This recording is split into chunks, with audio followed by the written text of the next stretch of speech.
اعوذ باللہ من الشیطان اللعین الرجیم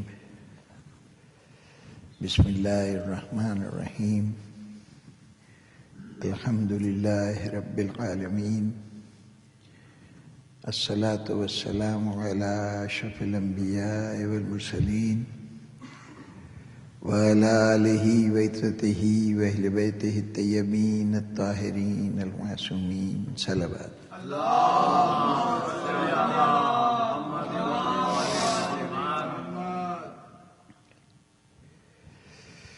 سامعین محترم،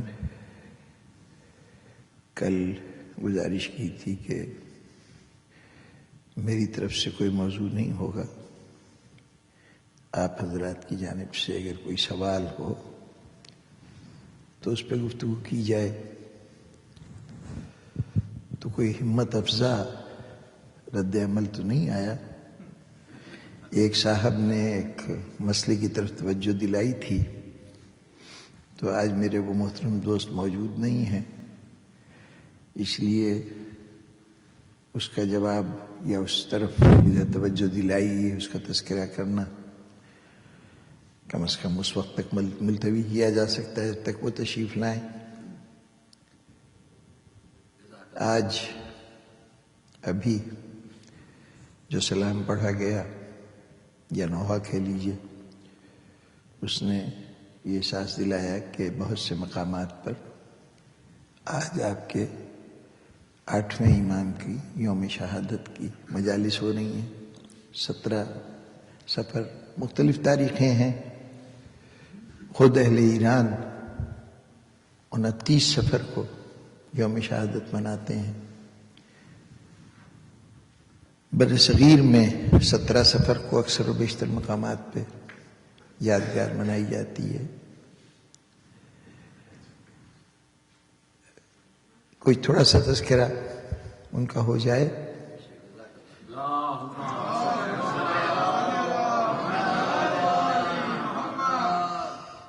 عام طور پر ذکر امام کرتے ہوئے کسی بھی امام کا تذکرہ ہو، میرا ایک بنیادی یوں کہیے کہ اپروچ ہے ان شخصیتوں کی طرف، وہ یہ کہ میں سمجھتا ہوں کہ پہلی بات تو یہ ہے کہ یہ مکمل حق ہیں، اور جب حق قیام کرتا ہے، حق میدان میں آتا ہے، تو قرآن مجید کا اعلان یہ ہے کہ جاء الحق ذاق الباطل ان الباطل کان زہوقا۔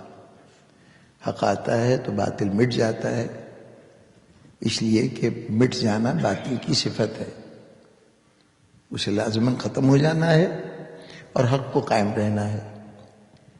ہم جب کبھی حق کے لیے اٹھتے ہیں تو چونکہ ہمارا حق بھی ہمارے اور اعمال کی طرح ناقص ہوتا ہے، یعنی تھوڑے سے کہیں نہ کہیں ذاتی غرض، ریاکاری، اپنا فائدہ، اس قسم کے پہلو شامل ہو جاتے ہیں۔ اس اعتبار سے ہمارا حق بھی حق نہیں رہتا۔ لیکن جہاں ایسا حق ہو کہ مکمل طور پہ حق ہو، اس میں کسی باطل کی آمیزش نہ ہو، تو وہاں تو پھر اللہ کے اس فارمولے کو پورا ہونا چاہیے کہ حق آئے باطل مٹ جائے۔ چنانچہ اس لیے ائمہ کے لیے شرط ہے کہ وہ جب بھی قیام کریں گے انجام لازماً کامیابی ہوگا، وہ ناکام نہیں ہوں گے۔ اب ذہن میں اگر آپ لوگوں کے کوئی سوال آ رہے ہوں تو بسم اللہ، اسے آئندہ کے لیے اٹھا رکھیے، پوچھ دیجیے گا، جو کچھ عرض کر سکوں گا کر دوں گا، کیونکہ بہت سے موقعوں پہ آپ کو محسوس ہوگا کہ وہاں بظاہر جس مقصد کے لیے اٹھے تھے اس میں کامیابی نہیں ہوئی۔ جناب سیدہ مطالبہ لے کے گئی تھیں تو تاثر یہی ہوتا ہے کہ محروم آئیں، لیکن محرومی حق کا حصہ نہیں ہے۔ یہ اور بات ہے کہ ہم سمجھ نہ پائیں کہ حق کس لیے اٹھا تھا، اس کا قیام کیوں ہوا تھا، اس کے مقاصد کیا تھے۔ ہم خود مقاصد ایٹریبیوٹ کرتے ہیں اور پھر کہتے ہیں یہ حاصل نہیں کر سکے۔ جناب امیر علیہ السلام کا دور حکومت ہو تو ہم کہہ دیتے ہیں کہ صاحب وہ سیاسی اعتبار سے تو کامیاب نہیں رہے، دبی دبی زبان سے یہ اعتراف کرتے ہیں کہ سیاسی طور پر وہ ایک کامیاب حکمران نہیں تھے۔ وہ ہم چاہتے ہیں کہ حضرت علی ان تمام اعتبار سے بھی کامیاب ہوں جو ہم نے ان کی طرف نسبت دی ہے۔ ان کے پیش نظر بنیادی طور پر مقاصد کچھ اور ہیں۔ سیدھا سا اصول ہے، کسی بھی امام کی شخصیت کو جج کرتے ہوئے، ایک تو ہم کیا اور ہماری ججمنٹ کیا، لیکن اگر ہمیں ان کو سمجھنا ہے تو سمجھنے کے لیے اپنی طرف سے ان کے مقاصد معین نہ کیجیے۔ صاحب وہ سلطنت ہونی چاہیے تھی، مملکت میں اضافہ ہونا چاہیے تھا، کچھ فتوحات ہونی چاہیے تھیں، کچھ دوسری قومیں غلام بنائی جانی چاہیے تھیں، یہ سب نہیں ہوا تو اس کا مطلب ہے کہ کامیاب نہیں ہوئے۔ ملک میں شورش برپا رہی، اگر تھوڑی سی سیاست سے کام لیتے تو مابیہ کو وقتی طور پہ خاموش کیا جا سکتا تھا اور بعد میں دیکھ لیا جاتا، نبٹ لیا جاتا، لیکن وہ کسی صورت سے بھی اس سے کوئی سمجھوتا کرنے کے لیے تیار نہیں ہوئے۔ یہ سب ہم ایٹریبیوٹس لگا رہے ہیں ادھر کہ یہ کرنا چاہیے تھا۔ اگر علی کو یا ان ہستیوں کو منصب امامت پر آپ نے قائم کیا ہے تو آپ ضرور پوچھئے کہ تم نے یہ کیوں نہیں کیا اور وہ کیوں نہیں کیا۔ وہ جن کے جانشین ہیں، جن کی نیابت کر رہے ہیں، انہوں نے جس کام کے لیے معین کیا ہے وہ تو دیکھیں گے کہ اس کام میں انہوں نے کیا کیا، اور وہ کس کام کے لیے معین کریں گے۔ ذات رسول ہے تو اگر پیغمبر اسلام صلی اللہ علیہ وسلم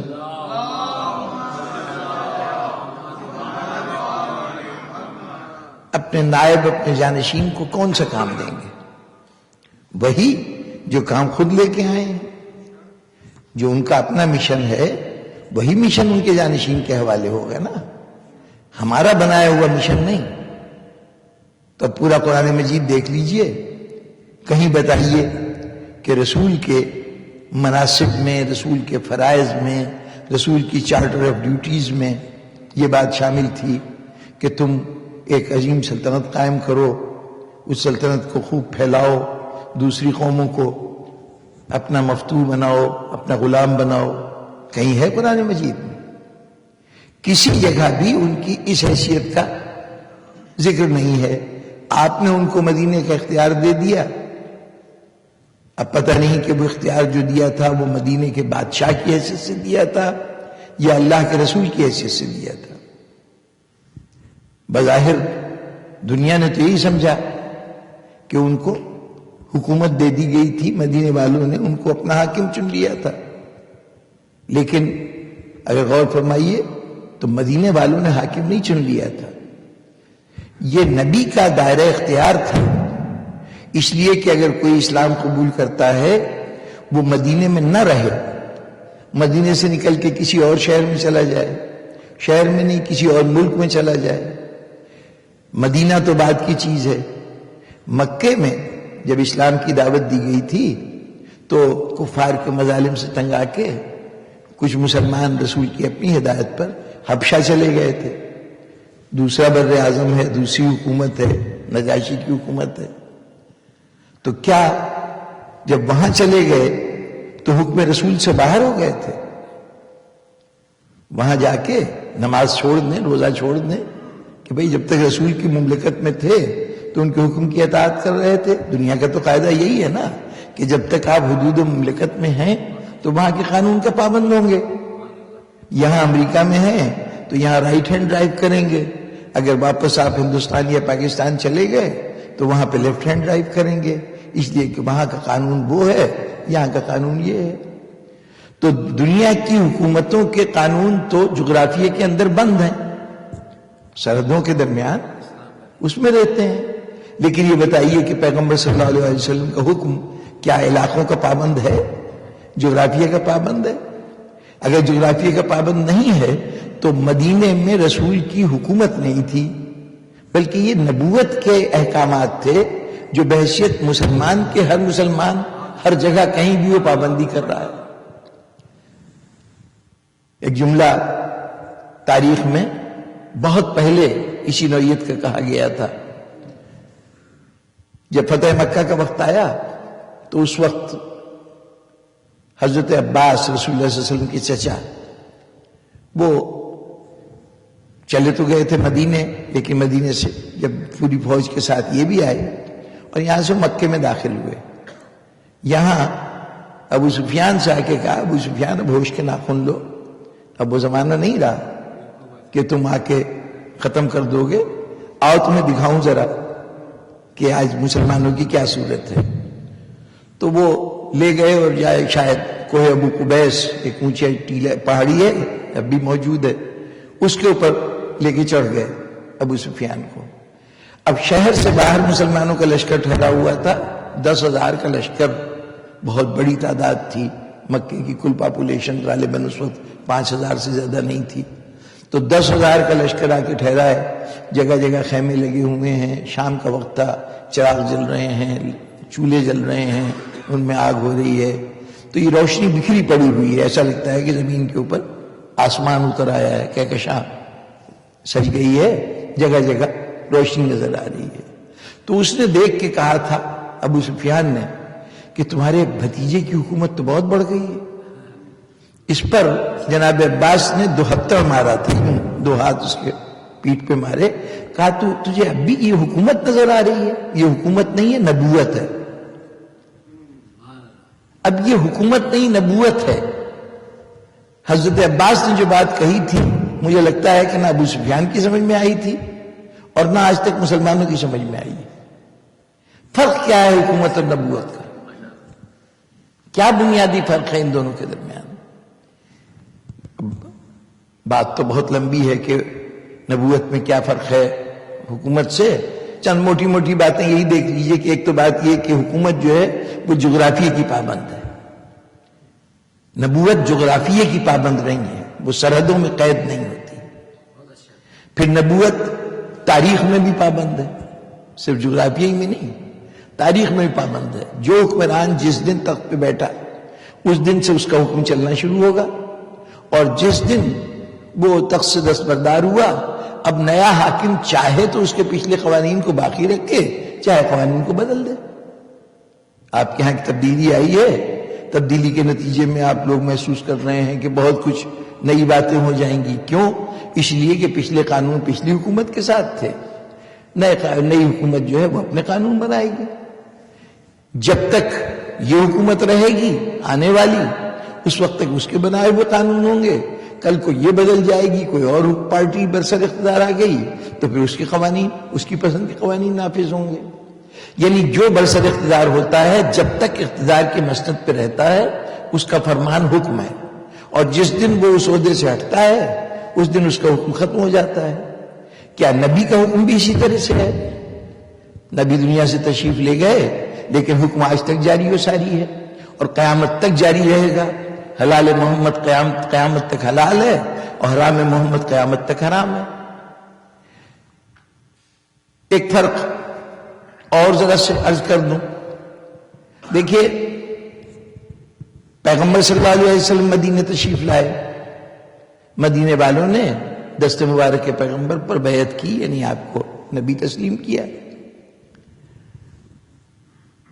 حضور مکے سے مدینے آ گئے، مکے میں بھی خدا کے پیغمبر تھے، یہاں بھی خدا کے پیغمبر ہیں.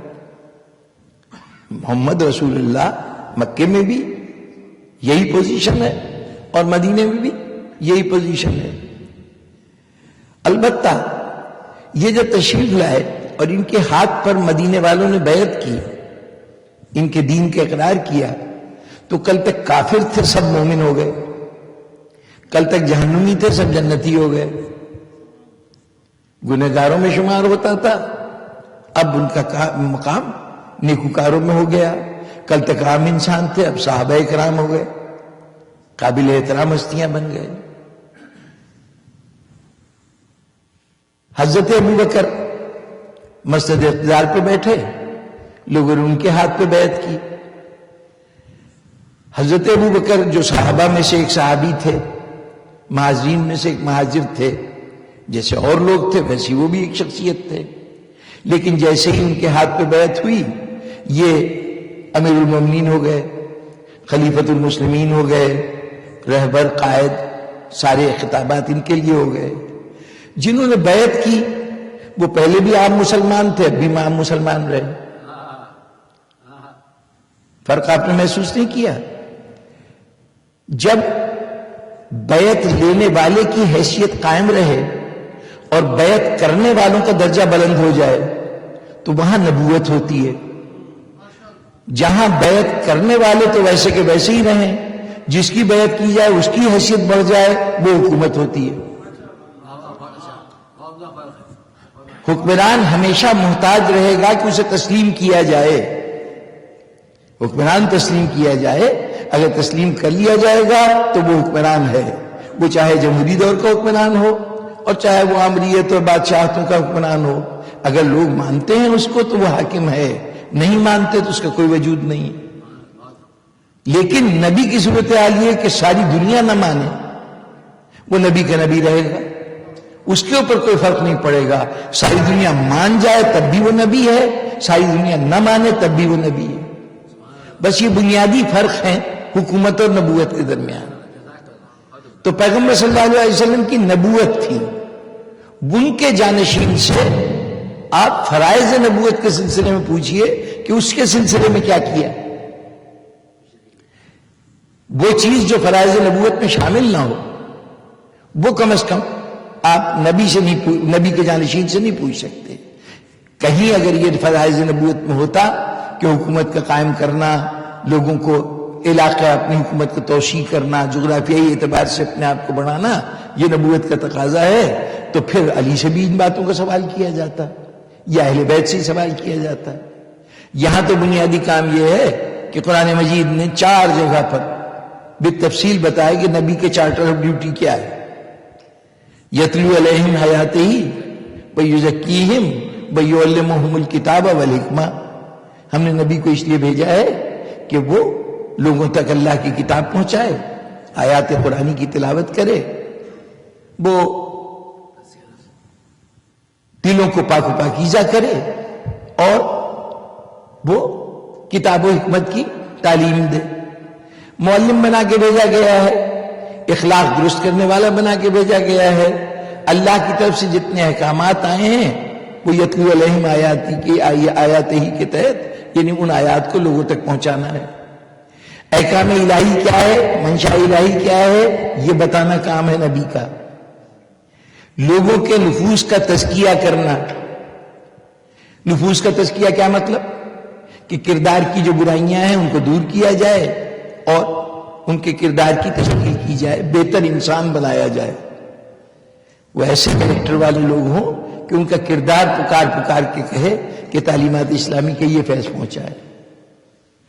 اور تیسری بات، بلکہ تیسری اور چوتھی 2 بات، کہ کتاب کی تعلیم بھی دینی ہے اور حکمت کی تعلیم بھی دینی ہے۔ تو وہ درس دے رہا ہے، معلم ہے جو یہ سبق دے گا۔ اب ہم کوئی بھی نائب رسول ہو تو اس سے یہ سوال نہیں کریں گے کہ آپ کی حکومت کتنی بڑی ہے، اس سے سوال یہ کریں گے کہ اللہ کے احکامات پہنچانے کے لیے آپ نے کیا کیا، آپ نے لوگوں کے تزکیہ نفوس کا کیا کام کیا، اور آپ نے کتاب و حکمت کی تعلیم کے لیے کیا کیا۔ معاشرے سے جہالت کو دور کرنے اور انہیں علم و آگہی سے سرفراز کرنے کے لیے آپ نے کیا کیا۔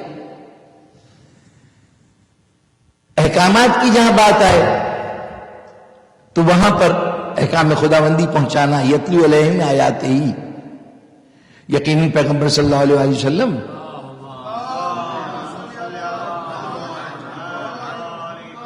جتنے احکامات تھے وہ کتاب خدا کی صورت میں بھی پہنچا چکے ہیں اور اپنی زندگی میں عملاً کر کے بھی دکھا دیے ہیں۔ لیکن بعض اعمال ایسے ہیں کہ پیغمبر اگر چاہیں بھی تو عملاً کر کے نہیں دکھا سکتے، تھیوری تو بتا سکتے ہیں لیکن عملاً کر کے دکھانا ان کے لیے ممکن نہیں ہے۔ کیوں؟ کچھ تو ان کے صنف کی مجبوری ہے، یعنی وہ مرد ہوتے ہوئے یہ تو بتا سکتے ہیں کہ عورتوں کو کیسے عبادت کرنی چاہیے، کیسے زندگی کی اور ذمہ داریوں کو پورا کرنا چاہیے، معاشرے میں جو حیثیتیں ہیں ان کی، اس کے اندر انہیں کیا کرنا چاہیے، تھیوریٹیکلی بتا سکتے ہیں، پریکٹیکلی نہیں بتا سکتے۔ اگر مسئلہ تو یہ کہ نماز روزے میں بھی فرق ہے، کچھ نہ کچھ مردوں کی نماز میں اور خواتین کی نماز میں، روزے میں، حج میں ان کے احکامات اور ان کے احکامات اور ہیں، لیکن چلیے تھوڑا بہت نماز روزہ تو کر کے دکھائی دیا تھا، اس کے اندر بس یہ کہ بھئی عورتوں تم یہ کر لینا، اس عمل کو اس طرح سے کر لینا۔ لیکن بعض ایسی چیزیں ہیں کہ جہاں پر معاملہ تھیوری سے آگے ایک قدم بھی آگے نہیں بڑھ سکتا، اتنا بھی نہیں کہ جتنا نماز میں رسول تعلیم دے سکتے ہیں۔ مثلا عورت کا سب سے بڑا کردار ہے ماں کی حیثیت سے، کیا رسول ماں بن کے دکھا سکتے ہیں؟ کیا رسول زوجہ بن کے دکھا سکتے ہیں؟ جو زندگی کے اندر جو مسائل خواتین کو درپیش ہیں وہ ان معاملوں میں رہنمائی نہیں کر سکتے۔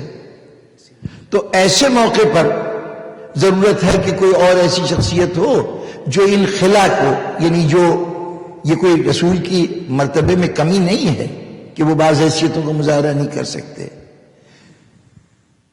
کچھ ان کی شرعی حیثیتیں ہیں۔ مثلا ایک شرعی حیثیت یہ ہے کہ وہ آئے ہیں تعلیم دینے کے لیے، یعلمہم الکتاب والحکمہ، کتاب کی بھی تعلیم دیں اور حکمت کی بھی تعلیم دیں۔ اب وہ پڑھانے آئے ہیں، پڑھنے نہیں آئے۔ اچھا، پوری امت کی ذمہ داری ہے کہ یہ پڑھائے گی نہیں، یہ پڑھے گی۔ انسانیت کا کام ہے کہ وہ تعلیم حاصل کرے گی اور رسول کا کام ہے تعلیم دے گا۔ اب ظاہر استاد کا رول اور ہوتا ہے اور شاگرد کا رول اور ہوتا ہے۔ تو اب بتائیے بحیثیت شاگرد کے رسول ہمارے لیے نمونہ عمل کہاں بنیں گے؟ ہمیں کیسے پتہ چلے کہ رسول سے علم کیسے حاصل کیا جاتا ہے؟ علم دینے کا طریقہ تو آ گیا، اس لیے کہ رسول علم دے رہا ہے، اس سے سیکھ لیں گے، لیکن علم حاصل کیسے کریں؟ علم حاصل کرنے کے لیے کوئی تو ایسا شاگرد ہو نا کہ جو یہ کہہ کے بتائے کہ مجھے علم اس طرح سے دیا ہے جیسے پرندہ اپنے بچے کو غذا کھلاتا ہے۔ کچھ تو پتہ چلے نا کہ بھئی اس طرح علم حاصل کیا جاتا ہے۔ رسول 1000 باب بتائے تھے انہوں نے مجھے علوم کے، اور ہر باب سے 1000 باب میں نے اپنے طور پہ اخذ کر لیے۔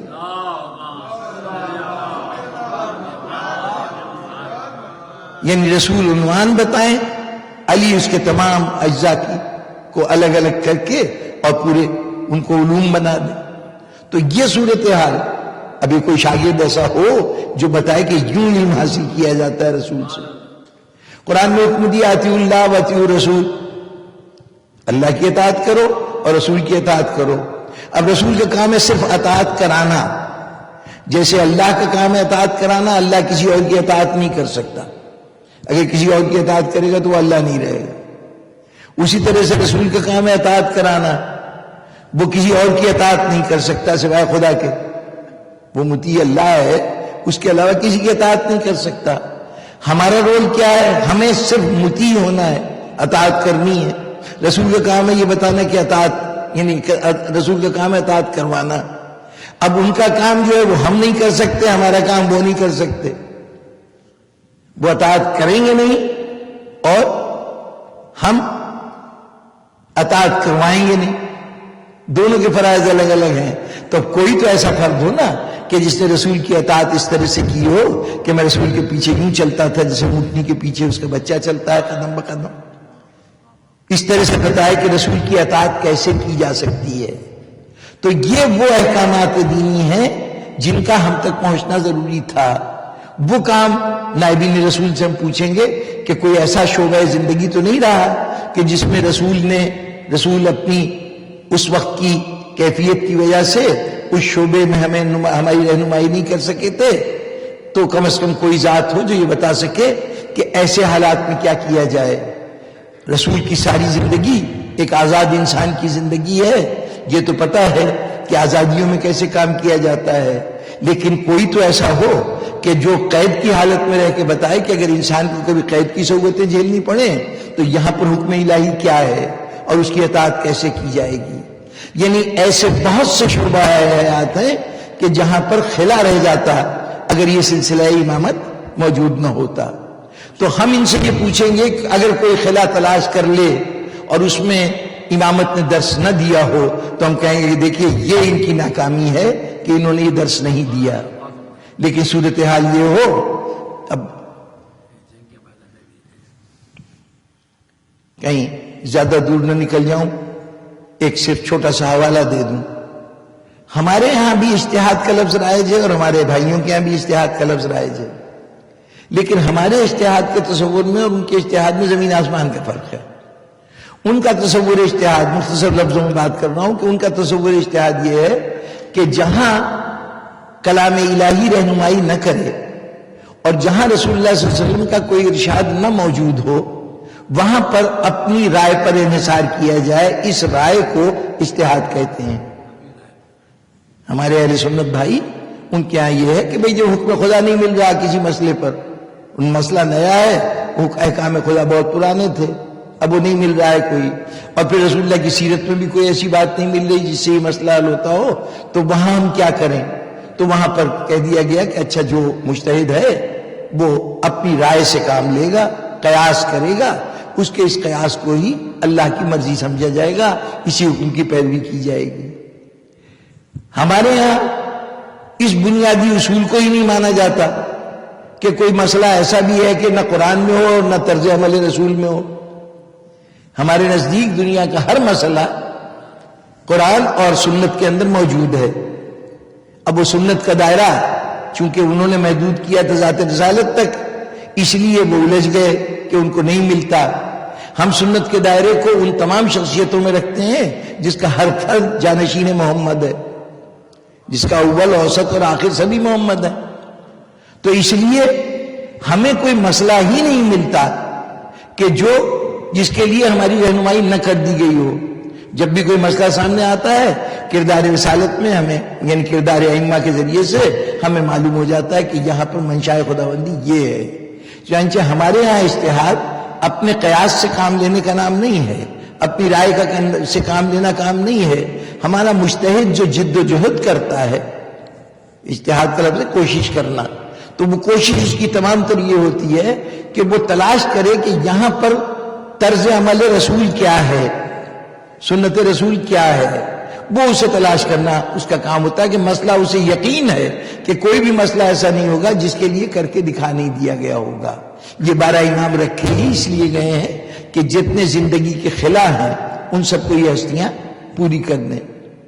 تو اب جہاں تک یتلو علیہم آیات کی ذمہ داری ہے، جب تک آپ کوئی ایسا نیا مسئلہ نہ نکالیں جس کے اوپر اہل بیت نے رہنمائی نہ کی ہو، اس وقت تک یہ کہا جائے گا کہ انہوں نے اپنے فرائض کو بخوبی سر انجام دیا، احکام الہی ہم تک پہنچا ہے. یزکیہم، یہ فریضہ نبوت تھا. اس فریضہ نبوت کی ادائیگی کی صورتحال یہ کہ اس کا مطلب یہ تھا کردار بنانا، شخصیتوں کی تعمیر کرنا، ان کو ایک اچھے کردار کا حامل بنانا. جو کردار بنیں گے، جو شخصیتیں بنیں گی، وہ ان کی پہچان یہ ہوگی کہ بھئی ان کو فلاں نے بنایا ہے، یہ فلاں استاد کے شاگرد ہیں. علم کے اعتبار سے کوئی آدمی ایک خاص نظریہ رکھتا ہے تو کہا جائے گا یہ فلاں استاد کے شاگرد نہیں، یہ استاد کا نظریہ ہے، یہ شاگرد اس کی ترجمانی کر رہا ہے. افلاطون کا شاگرد ارسطو تھا، چنانچہ ارسطو کے تعلیمات میں کہا جاتا ہے یہ اس نے اپنے استاد کے نظریے کی ترجمانی کی ہے. جو استاد کا شاگرد ہے وہ استاد کی تعلیمات کو اپنی ذات میں سموئے ہوئے. ایسے صاحبان کردار جو اپنے استاد کے حوالے سے جانے جائیں، یہ آپ کے سامنے پوری مسلمان تاریخ موجود ہے. حضرت ابو بکر سے لے کے اور سلطان عبد الحمید تک جو آخری خلیفہ کہلایا ہے ترکی کا بادشاہ، ان تمام بادشاہوں میں جتنے بھی افراد ہیں ان کے عہد میں صاحبان علم ہیں، ان کا تذکرہ ہوتا ہے، بڑے بڑے لوگوں کی بات ہوتی ہے کہ صاحب وہ فلاں ولی اللہ اس زمانے میں گزرے ہیں، فلاں دیدار لوگ یا فلاں عالم اس زمانے میں گزرے ہیں، لیکن بادشاہ کے حوالے سے ان کا تعارف نہیں ہوتا. رسول نے جب یہ کام کیا تو ایک جماعت بنائی جس کو اصحاب رسول کہتے ہیں. اصحاب رسول وہ ہیں کہ جو حضور کے ارد گرد رہے ہیں، حضور کی تعلیمات سے فیض اٹھا رہے ہیں. اب کس نے کتنا فیض اٹھایا ہے وہ ایک الگ بات ہے، لیکن اصحاب رسول، کہیں آپ نے اصحاب حضرت ابو بکر سنا، اصحاب حضرت عمر سنا، اصحاب ہارون رشید، اصحاب مامون رشید. اور دوسری طرف صورت یہ ہے کہ اصحاب رسول، اصحاب امیر المومنین، 3 جلدوں میں کتاب ہے پوری اصحاب امیر المومنین پر. اصحاب امام حسن، اصحاب امام حسین. اور امام حسین نے تو اپنے اصحاب کی تعریف کر کے باقاعدہ یہ رجسٹر کروا دیا کہ کردار ایسے بنائے ہیں کہ کہہ رہے ہیں کہ تمام انبیاء کے پاس ایسے اصحاب نہیں جیسے میرے پاس ہے. تو گویا اصحاب بنانے کا عمل، میں کہتا ہوں یہ بنیادی بات ہے.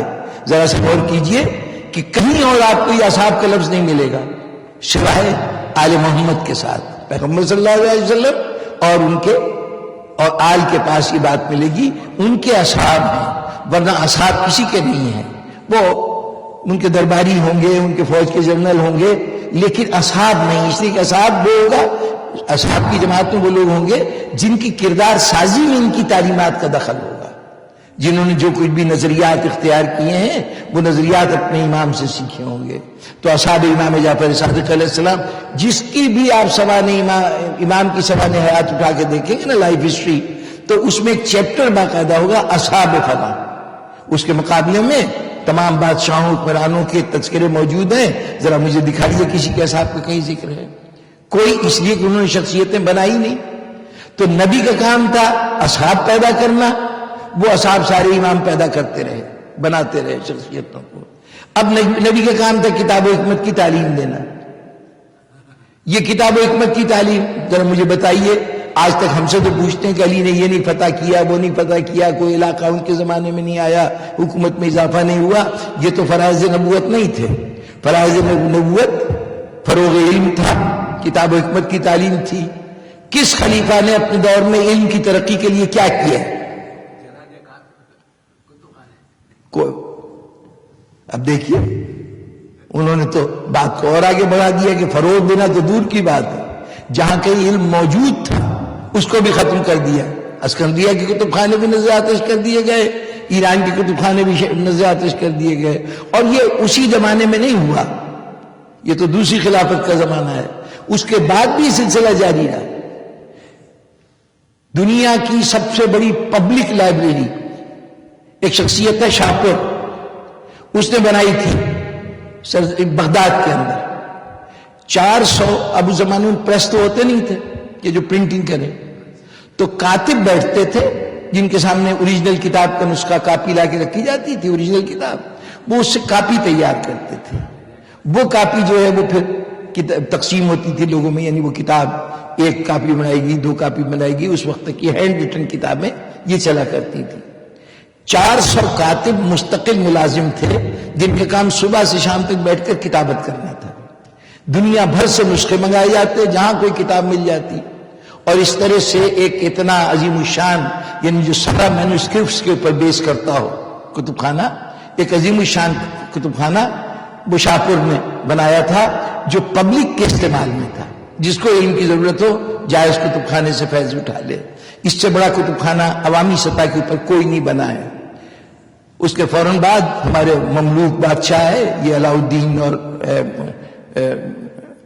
جو سلطان ایوب، وہ جو یہ جتنے حضرات ہیں جنہوں نے صلیبی جنگیں بھی بعد میں لڑی ہیں، نور الدین زنگی ہیں، صلاح الدین ایوبی ہیں، یہ سب کے سب لوگ یہ بظاہر تو فاتحین ہیں، تلوار چلاتے رہے لیکن تلوار علم پہ بھی چلاتے رہے. تمام کتب خانے یہ مسمار کرتے رہے. اب جناب ذات رسالت نے اپنی زندگی میں فروغ علم کے لیے بہت کام کیا. پیغمبر صلی اللہ علیہ وسلم کی موومنٹ جو ہے اسلام کی، وہ صرف ایک اخلاقی اصلاح کی بات نہیں تھی کہ معاشرے میں برا اخلاق ہے اس کو ٹھیک کر دیا جائے. اگر غور فرمائیے تو ایک بہت بڑی علمی تحریک تھی. وہ عرب کے جن کو اپنے حافظوں پہ بڑا بھروسہ تھا، جو اپنے سارے قصے کہانیاں، اپنے اشعار، اپنی ساری باتیں جو ہیں وہ زبانی یاد رکھتے تھے، پورے شجرے کئی نسلوں کے، اس کا باپ فلاں تھا، اس کا باپ فلاں تھا، اس کا باپ فلاں تھا، وہ ان کو یاد رہتا تھا، لکھنا پڑھنے سے کوئی تعلق نہیں تھا۔ لیکن پیغمبر اسلام نے جب کتاب نازل ہونا شروع ہوئی تو کتاب کو حافظوں کے سہارے نہیں چھوڑا کہ جاؤ اس کو یاد کر لو۔ ہمیں باقاعدہ اس کی شہادتیں ملتی کہ مکے کے پرآشوب زمانے میں بھی یہ اہتمام تھا کہ قرآن مجید کی کتابت کی جائے، لکھا جائے۔ کئی ایک سے زیادہ واقعات ملتے ہیں، جبکہ صورتحال یہ ہے کہ ڈاکٹر محمد حمید الدین ایک صاحب بڑی فاضل شخصیت گزرے ہیں، انہوں نے کچھ لیکچرز دیے تھے ہمارے ہاں بھاولپور یونیورسٹی تھی، شریعت یونیورسٹی اب بھی ہے، اس میں آ کے 1964 میں کچھ خطبے دیے تھے، اس میں سے ایک خطبہ قرآن مجید پہ ہے۔ تو اس میں انہوں نے انکشاف کیا تھا کہ اس وقت اسلام آیا ہے، اس وقت مکے میں کل 17 آدمی تھے جو لکھنا پڑھنا جانتے تھے، اور مدینے میں یہ تعداد اس سے بھی کم سے 13 آدمی تھے، 13 آدمی تھے جو مکے میں لکھنا پڑھنا جانتے تھے۔ اتنا معاشرے میں علم کی کمی کا دور ہو، اس دور میں ساری دنیا حافظے پہ بھروسہ کر رہی ہے، لیکن رسول نے اس بات پہ اصرار نہیں کیا کہ اس کو حفظ کیا جائے۔ کوشش یہ ہے کہ تمام قرآن مجید لکھا جائے۔ نتیجتاً ہمیں 2-3 شہادتیں ملتی ہیں۔ حضرت عمار یاسر پہلے یہ ایمان لائے تھے اور رسول سے جب نزول آیات ہوتی تھی تو وہ وہاں سے وہ لے کے جاتے تھے اور جا کے اپنے والدین کو، ان کے والد یاسر اور سمیہ ان کی والدہ تھیں، ان کو جا کے وہ قرآن پڑھ کے سنایا کرتے تھے۔ پھر بڑے زور شور سے روایت بیان کی جاتی ہے حضرت عمر کے ایمان لانے کی۔ اس میں کہا جاتا ہے کہ وہ رسول اللہ صلی اللہ علیہ وسلم کو قتل کرنے گئے تھے، لیکن راستے میں کسی نے کہا کہ اپنے بہن بہنوئی کی خبر لو، وہ لوگ اسلام لا چکے ہیں۔ تو وہ بہن کے گھر تشریف لائے تو بہن بہنوئی بیٹھے ہوئے تھے اور کچھ پڑھ رہے تھے۔ بہن نے اسے دیکھ کے چادر میں چھپا لیا، کوئی تحریر تھی نا جس کو چادر میں چھپا لیا۔ تو اب وہ انہوں نے کہا کہ مجھے دکھاؤ، انہوں نے کہا کہ نہیں تم ناپاک ہو، جاؤ پہلے غسل کر کے آؤ۔ تو وہ غسل کر کے آئے۔ اب کفر کی نجاست ویسے غسل سے نہیں دور ہوتی، لیکن اس وقت فقہ کے قاعدے اتنے زیادہ مستحکم شکل میں نہیں تھے، چنانچہ انہوں نے یہی ضروری سمجھا کہ غسل کروا دیں۔ تو وہ غسل کے بعد ان کے ہاتھ میں وہ تحریر دی گئی۔ جب مدینے کے لوگ سب سے پہلے رسول اللہ صلی اللہ علیہ وسلم کی ہجرت سے 2 سال پہلے ابھی شاب ابو طالب سے نکلے تھے، پہلا سال تھا، تو مدینے سے کچھ لوگ آئے، 12 آدمی کی ایک جماعت تھی جو حضور سے ملی ایک گھاٹی میں۔ گھاٹی کے لیے عقبہ کا لفظ استعمال ہوتا ہے، تو اس کو بیت عقبہ اولا کہتے ہیں۔ یہ ہجرت سے 2 سال پہلے ہوئی تھی، 12 آدمی تھے۔ ان 12 آدمیوں نے حضور صلی اللہ علیہ وسلم سے قرآن سنا، ایمان لے آئے۔ جب وہ واپس جانے لگے تو حضور نے ان کو قرآن مجید کی آیات دی، یعنی جتنا قرآن اس وقت تک نازل ہو چکا تھا وہ دیا کہ اب لے جا کے یہ قرآن تم مدینے والوں کو سناؤ اور وہ لوگ ان کو اسلام کی دعوت دو۔ چنانچہ وہی قرآن لے کے وہ لوگ مدینے گئے۔ سعد بن معاذ ان کے سربراہ تھے اور بہت سے حضرات تھے۔ ان لوگوں نے جا کے تبلیغ کی اور پھر مدینے کے اگلی دفعہ اگلے سال 300 آدمی آئے۔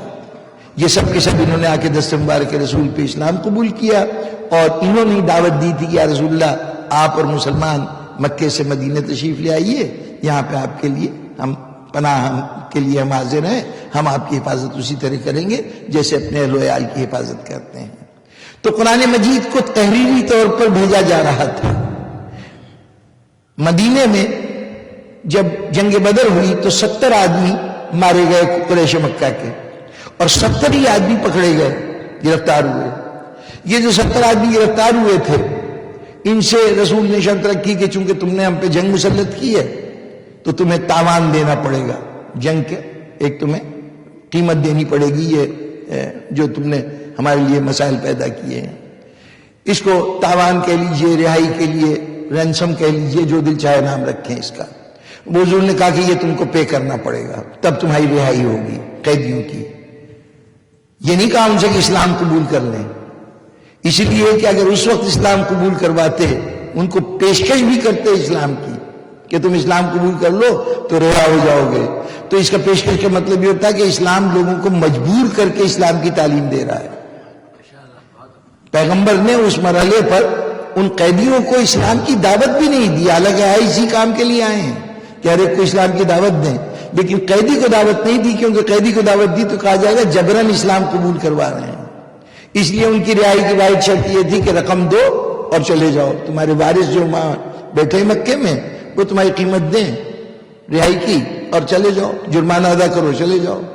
لیکن رسول نے اس موقع پہ اعلان کیا کہ تم میں سے جو آدمی لکھنا پڑھنا جانتا ہے وہ اگر مدینے کے 10 لڑکوں کو لکھنا پڑھنا سکھا دے تو اس کی رہائی ہو جائے گی۔ یعنی رسول نے انسانی آزادی کی قیمت علم کو قرار دیا، علم کے بدلے میں وہ آزاد ہو جائے گا۔ گویا یہ ایک تحریک علم تھی، یہ علم کو رائج کرنے کی تحریک تھی، اس کا نام اسلام ہے۔ ہوتے ہوتے ایک وقت آیا کہ حیات رسالت کا آخری مرحلہ آیا۔ میں سمجھتا ہوں کہ رسول یہ دیکھنا چاہتے ہیں کہ کس حد تک ذوق علمی پیدا ہوا ہے ان لوگوں میں۔ چنانچہ رسول نے ایک مطالبہ کیا کہ ذرا سے قلم دوات تو لاؤ، تمہیں ایک ایسی چیز لکھوا دوں جو قیامت تک تم یاد رہے، جو گمراہی سے بچا سکے۔ کوئی قلم دوات نہیں آ سکا۔ معلوم ہوا کہ اتنا کچھ پڑھائے جانے کے باوجود ابھی ذوق علمی اس مقام تک نہیں آیا کہ رسول کے ارشاد کو لکھا جا سکے۔ لیکن یہ کہ رسول نے ایک تحریک شروع کی ہے، وہ تحریک پوری طرح پھیل رہی ہے، اس کے باوجود ابھی وہ سطح نہیں آ سکی کہ رسول کی طلبی پہ فوراً قلم دوات آ جائے۔ اب تاریخ کا ایک واقعہ، امام ہشتم امام رضا علیہ السلام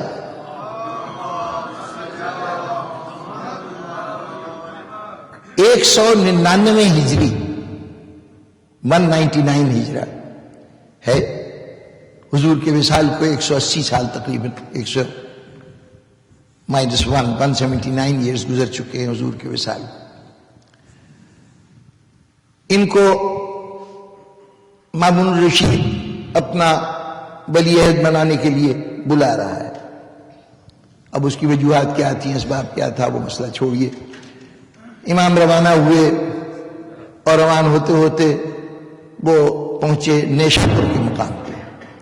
اب یہ سرزمین ایران کا وہ علاقہ ہے کہ جہاں پہلی مرتبہ کوئی فرزند رسول آ رہا ہے۔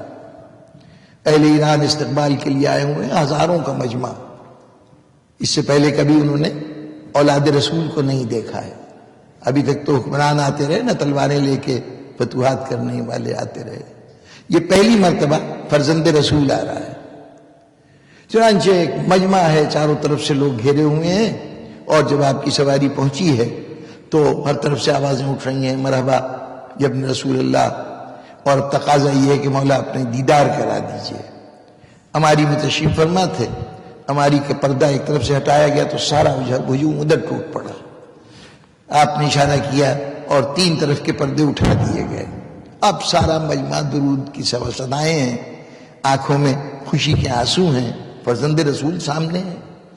اگر یہ شرف آپ کو حاصل ہو جائے کبھی کہ ایک امام کی زیارت ہو جائے تو جو جذبات آپ کے ہو سکتے ہیں اس سے اندازہ لگا لیجئے کہ ان لوگوں کی کیا کیفیت ہوگی۔ اس پورے مجمع میں ایک فرمائش ہوئی کہ مولا اب تک غیروں کی زبان سے سنتے رہے، آج آپ کی زبان سے آپ کے جد کا کوئی فرمان سننا چاہتے ہیں، کوئی ارشاد جو آپ کے بزرگوں سے آپ کو منتقل ہوا ہے۔ امام نے ایک حدیث ارشاد فرمائی، وہ حدیث بڑی مشہور و معروف حدیث ہے۔ آپ نے پہلے تو یہ کہ مجھ تک یہ روایت کیسے پہنچی، اس کو سلسلہ حدیث کہتے ہیں، جس میں یہ بتایا جاتا ہے کہ کس سے روایت ہوئی ہے۔ تو آپ نے کہا کہ صاحب میں مجھے روایت کیا، یہ بات مجھ تک پہنچی میرے والد گرامی امام موسی کاظم سے، ان تک یہ پہنچی امام جعفر صادق علیہ السلام سے، ان کے پاس پہنچی امام محمد باقر علیہ السلام سے، انہیں یہ حدیث سنائی امام زین العابدین علیہ السلام نے، ان کو یہ حدیث سنائی امام حسین علیہ السلام نے، ان کو یہ حدیث سنائی مولا کائنات علی بن ابی طالب نے۔ ان کے سامنے رسول اللہ صلی اللہ علیہ وسلم نے ارشاد فرمایا کہ مجھ سے کہا ہے جبرائیل نے کہ اللہ یہ کہتا ہے۔ یہ سلسلہ ہے۔ اب اس کے بعد متن حدیث تو بعد میں آئے، یہ سلسلہ ہے۔ اس سلسلے کو سنہرا سلسلہ سلسلۃ الذہب کہا گیا. یہ بڑے بڑے جید علماء نے، اہل سنت کے علماء نے یہ کہا کہ یہ سلسلہ ایسا سلسلہ ہے کہ صرف یہ سلسلہ اصل حدیث نہیں، صرف یہ سلسلہ کسی دیوانے پہ پڑھ کے دم کر دی جائے تو دیوانہ صحت یاب ہو جائے گا. اس پائے کا سلسلہ، یہ سلسلہ بیان کر کے آپ نے وہ حدیث بنائی کہ وہ لا الہ الا اللہ حسنی، لا الہ الا اللہ میرا قلعہ ہے، من دخل فی حسنی فمن آمنا، جو اس قلعے کے اندر داخل ہوا اسے امن ہو گیا. اس کے بعد ایک مرتبہ پردے گرائے جانے لگے، سواری بڑھنے لگی، ایک مرتبہ رکے اور رک کے پھر آپ نے مجمع کو اشارہ کیا، مجمع مخاطب ہوا، آپ نے کہا کہ ہاں یہ حدیث تو سن لی نا کہ لا الہ الا اللہ میرا قلعہ ہے، یہ اللہ نے کہا ہے. یعنی پورا سلسلہ بتا کے اللہ نے یہ فرمایا ہے کہ لا الہ الا اللہ میرا قلعہ ہے، جو اس قلعے میں داخل ہو گیا اس کے لیے امن و امان ہے. اس کے فوراً بعد کہا کہ بشرطہا بشروطہا، یہ جملہ اپنی طرف سے کہہ رہے ہیں امام کہ ہاں یہ بات تو ہے کہ جو اس قلعے میں داخل ہو گیا اس کو امن حاصل ہے، لیکن وہ ایک شرط کے ساتھ اور کچھ شروط اس کے ساتھ ہے. اور انا من الشروط، اور ان شروط میں سے ایک شرط میں ہوں.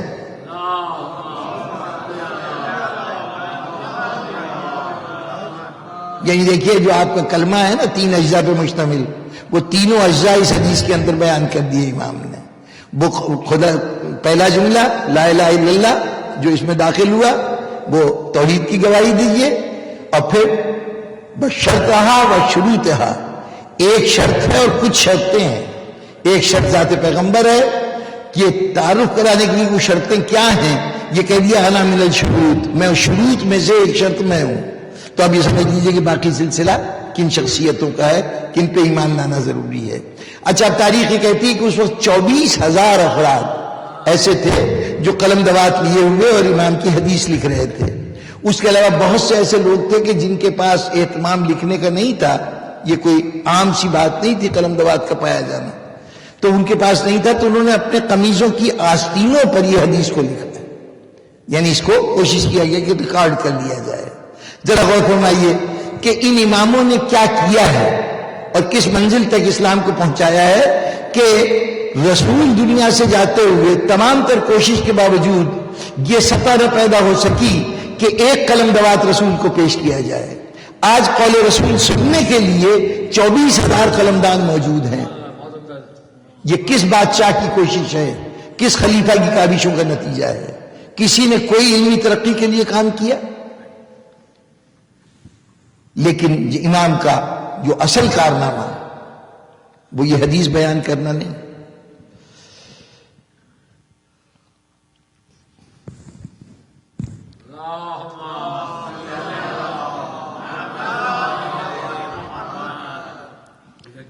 تھوڑی سی زحمت برداشت کرنی پڑے گی. وہ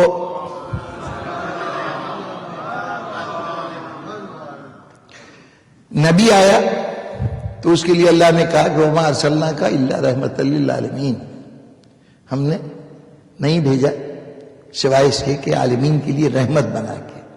نبی رحمت بن کے آتا ہے. سورہ نمل میں ایک واقعہ بیان ہوا.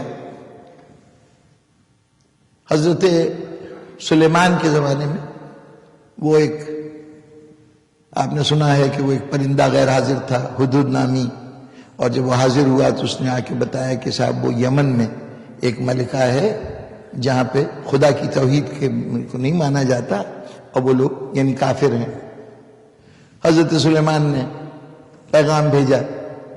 جب اطلاع ملی تو پیغام بھیجا کہ ملکہ بلقیس کو کہ فوراً میرے دربار میں حاضر ہو جاؤ، اور اگر حاضر نہیں ہوگی تو ہم حملہ کر دیں گے، ہم چڑھ دوڑیں گے. اب قرآن مجید نے ملکہ کا رد عمل ریکارڈ کیا، اپنے طور پہ نہیں ارشاد فرمایا. ان الملوک اذا دخلوا فی قریۃ افسدوها، یہ جو بادشاہ لوگ ہوتے ہیں نا، یہ کسی آبادی میں داخل ہوتے ہیں تو اس میں فساد برپا کر دیتے ہیں، سب چیز برباد کر دیتے ہیں، وہاں کے صاحبان عزت کو ذلیل کر دیتے ہیں، اور یہ بھی یہی کریں گے. اپنے سارے درباریوں کو بلایا تھا جتنے بھی تھنکرز تھے، اس کے سامنے مسئلہ رکھا تھا کہ یہ خط آیا ہے، میں کیا جواب دوں؟ تو سب نے کہا تھا کہ ہم تیار ہیں لڑنے کے لیے. قرآن مجید نے سب کچھ ریکارڈ کیا. انہوں نے کہا ہم لڑنے کے لیے تیار ہیں اور ہم جنگ کر لیں گے، آگے آپ کا حکم ہے، جیسے بھی آپ کہیے. تو ملکہ ایک سمجھدار خاتون کے طور پہ کہہ رہی ہے کہ دیکھو یہ جو بادشاہ لوگ ہوتے ہیں نا، یہ جب کہیں حملہ کرتے ہیں تو وہاں پہ فساد برپا کر دیتے ہیں اور وہاں کے صاحبان عزت کو ذلیل کر دیتے ہیں، پست کر دیتے ہیں. یہ بھی آئیں گے تو یہی کریں گے. اب مجھے باقی بات پہ تو کوئی وہ نہیں، وہ تبصرہ کر رہی ہے بادشاہوں کے اوپر، لیکن یہ جملہ کہ یہ بھی یہی کریں گے، یعنی حضرت سلیمان بھی اگر یہاں پہ آ گئے نا تو یہی کچھ ہوگا. یہ شہر ہمارے ویران ہو جائیں گے، ہمارے جو باعزت ہیں، یہ تمہاری ملکہ اور جتنے اس کے خاندان کے لوگ ہیں، یہ کنیز بنا کے بازار میں بیچ دیے جائیں گے اور جتنے صاحبان عزت ہیں وہ پست و رقیر ہو جائیں گے. یہ بھی یہی کریں گے. یہ الزام کسی عام بادشاہ پہ نہیں لگ رہا ہے، یہ اللہ کے پیغمبر پہ لگ رہا ہے. وہ خدا جو اپنے پیغمبروں کی عصمت بچانے کے ہر جگہ اہتمام کرتا ہے، یہاں پہ وہ نقل کر رہا ہے اس کے اور اس پہ کوئی تبصرہ نہیں کر رہا.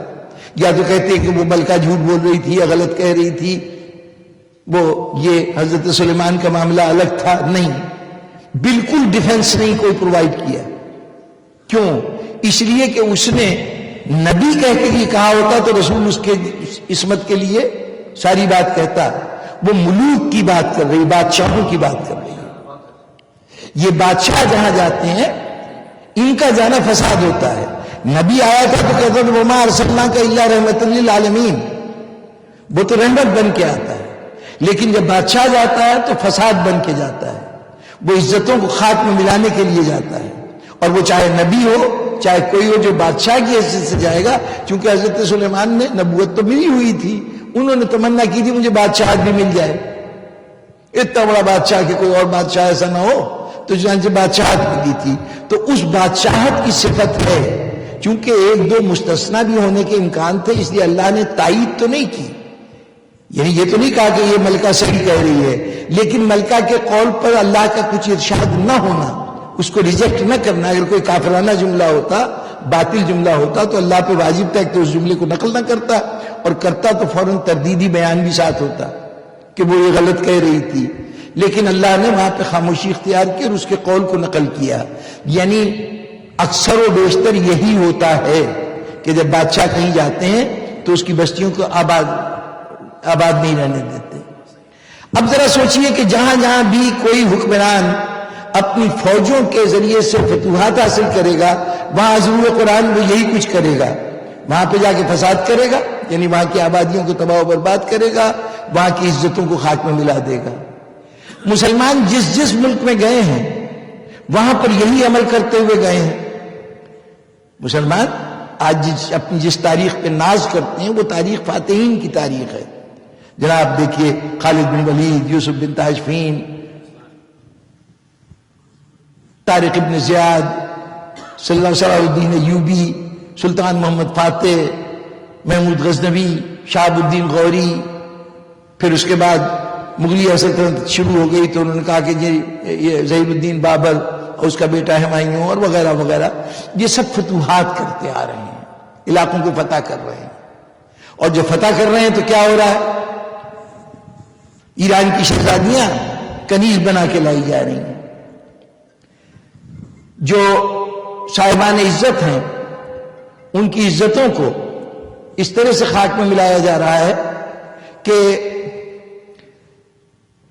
ایک کتاب ہے الفاروق، علامہ شبلی نعمانی نے لکھی ہے. ہندوستان میں لکھی جانے والی پہلی سمان حیات ہے حضرت عمر کی، اور بہت ہی جید عالم ہے علامہ شبلی نعمانی. انہوں نے بڑی کاوش کر کے ان کو پوری طرح ڈیفینڈ کیا ہے مختلف موضوعات پر.